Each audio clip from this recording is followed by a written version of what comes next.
¿Qué tal, amigos? En esta ocasión les voy a platicar sobre los temas de coalición y sindicato. Hola compañeros, mi nombre es Ricardo Silva Pineda y les vengo a exponer el tema de coalición. En la Ley Federal de Trabajo, en el artículo 354, la ley reconoce la libertad de coalición de trabajadores y patrones. En esta misma ley, en el artículo 355, nos da el concepto de coalición, que no es más que el acuerdo temporal de un grupo de trabajadores o de patrones para la defensa de sus intereses comunes. Esto no constituye una nueva persona jurídica, puesto que los individuos solamente constituyen un bloque solidario para defender sus intereses comunes. Mi nombre es Óscar Ocampo y continuando con el tema, la coalición no goza de personalidad jurídica porque no es una persona moral de derecho social, como lo son los sindicatos.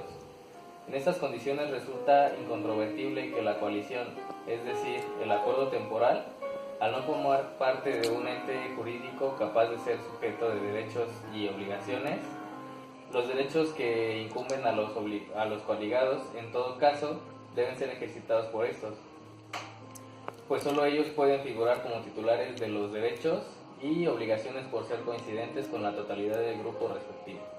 Mi nombre es Andrés Ramírez y continuando con el tema de coalición, quiero comentarles que en cuanto a la manifestación de voluntad, no se requieren mayores formalidades.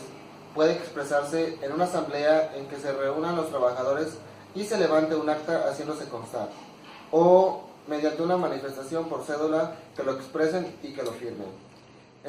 Aun cuando no estén reunidos los trabajadores, no se requiere un número determinado de trabajadores, sino que puede formarse por 2 o más trabajadores. Reyes, y siguiendo con el tema de la coalición, las coaliciones de trabajadores y patrones las podemos observar desde dos aspectos: para la defensa de sus respectivos intereses o para formar asociaciones profesionales o sindicatos para la defensa de sus intereses. Representantes que se conocen simplemente como representantes de coalición o como comité de coalición. La manifestación de voluntad debe ser conforme a nuestros principios democráticos por la mayoría de trabajadores que van a defender respectivos intereses. Estos respectivos intereses consisten en el bien conglomerado de trabajadores, pero no son el bien de cada trabajador en particular. Se trata de bienes correspondientes a la pluralidad de trabajadores de la empresa comunidad frente al patrón. Una huelga, ni un cierre patronal, ni otro medio de acción directa. Es el acuerdo entre un grupo de trabajadores o empresarios para realizar un conflicto colectivo. Vale decir, es el paso previo para el conflicto abierto. Es un acuerdo entre personas que tratan de obtener el mismo fin y por los medios que permitan alcanzarlo más rápidamente. El origen histórico de la coalición se remonta a la unión de los trabajadores con el fin de obtener mejoras en sus trabajos, que desembocaba casi inevitablemente en una huelga. La coalición es el antecedente inmediato de cualquier medida de fuerza que se desee realizar. Sin una coalición previa no hay posibilidad de efectuar una huelga. Como consecuencia de esta premisa, el reconocimiento del derecho de huelga ha tenido una íntima vinculación con el reconocimiento del derecho de coalición. Les vamos a hablar sobre el tema de lo que es un sindicato. En la Ley Federal del Trabajo, en el artículo 356, menciona que un sindicato es la asociación de trabajadores o patrones constituida para el estudio, mejoramiento y defensa de sus respectivos intereses. Muy bien, en el artículo 357 nos hace mención que los trabajadores y los patrones tienen el derecho de constituir sindicatos, sin necesidad de autorización previa.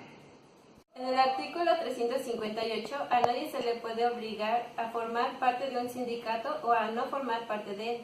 El artículo 359 de nuestra Ley Federal de Trabajo nos indica que los sindicatos tienen derecho a redactar sus estudios y reglamentos, elegir libremente sus representantes, organizar su administración y sus actividades y formular su programación de acción. En el artículo 360, los sindicatos de trabajadores pueden ser Gremiales, los formados por trabajadores de una misma profesión, oficio o especialidad. de empresa, los formados por trabajadores que presten sus servicios a una misma empresa. Industriales, los formados por trabajadores que presten sus servicios en 2 o más empresas de la misma rama industrial.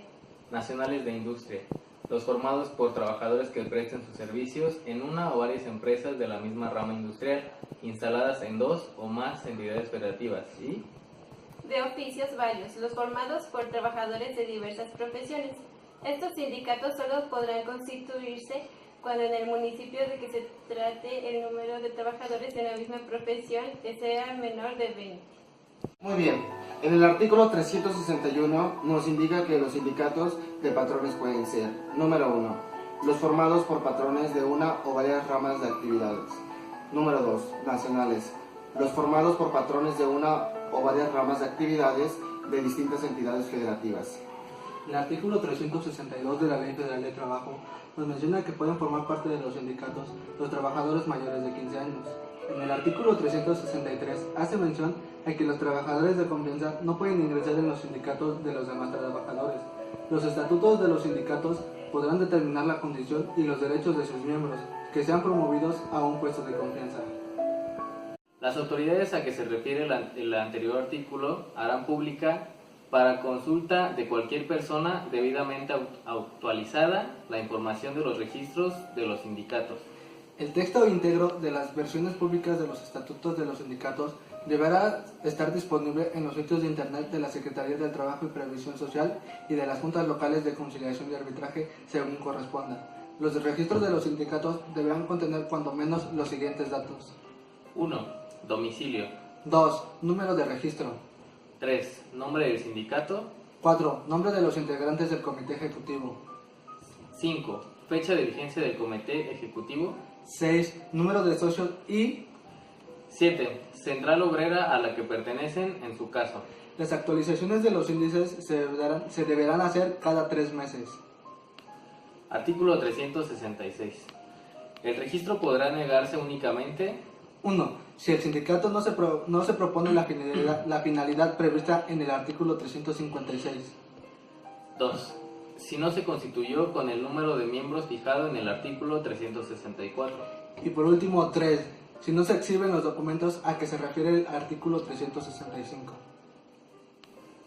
66. Nos indica: el registro podrá negarse únicamente Si el sindicato no propone la finalidad prevista en el artículo 356. si no se constituyó con el número de miembros fijado en el artículo 364. Si no se exhibe los documentos a que se refiere el artículo 365. Ahora, el artículo 369 nos dice que el registro del sindicato podrá cancelarse únicamente 1. En caso de disolución. 2. Por dejar de tener los requisitos legales. La Junta de Conciliación y Arbitraje resolverá acerca de la cancelación de su registro. En el artículo 370, los sindicatos no están sujetos a disolución, suspensión o cancelación de su registro por vía administrativa. En el artículo 374, los sindicatos legalmente constituidos son personas morales y tienen capacidad para 1. Adquirir bienes muebles. 2. Adquirir los bienes inmuebles destinados inmediata y directamente al objeto de su institución. 3. Y último, defender ante todas las autoridades sus derechos y ejercitar las acciones correspondientes. En el artículo 375 nos dice: los sindicatos representan a sus miembros en la defensa de los derechos individuales que les corresponden sin prejuicio del derecho de los trabajadores para obrar o intervenir directamente, cesando entonces, a petición del trabajador, la intervención del sindicato. El artículo 377 nos indica: son obligaciones de los sindicatos. 1. Proporcionar los informes que se les soliciten las autoridades del trabajo, siempre que se refieran exclusivamente a su actuación como sindicatos. 2. Comunicar a la autoridad ante la que estén registrados, dentro de un término de 10 días, los cambios de su directiva y las modificaciones de los estatutos, acompañando por duplicado copia autorizada de las actas respectivas. Y 3. Informar a la misma autoridad cada 3 meses, por lo menos, de altas y bajas de sus miembros. Las obligaciones a que se refiere este artículo podrán ser cumplidas a través de medios electrónicos, en los términos que determinen las autoridades correspondientes. 378. Queda prohibido a los sindicatos. 1. Intervenir en asuntos religiosos. 2. Ejercer la profesión de comerciantes con ánimo de lucro. Por último, en el artículo 379, los sindicatos se disolverán, ¿sí? 1. Por el voto de las 2/3 partes de los miembros que lo integren. 2. Por transcurrir el término fijado en los estatutos. Gracias. Amigos, con esto hemos concluido. Espero les haya gustado y les sirva de mucho. Suscríbanse a nuestro canal y si son de los primeros 5, les mandaré saludos en el próximo video.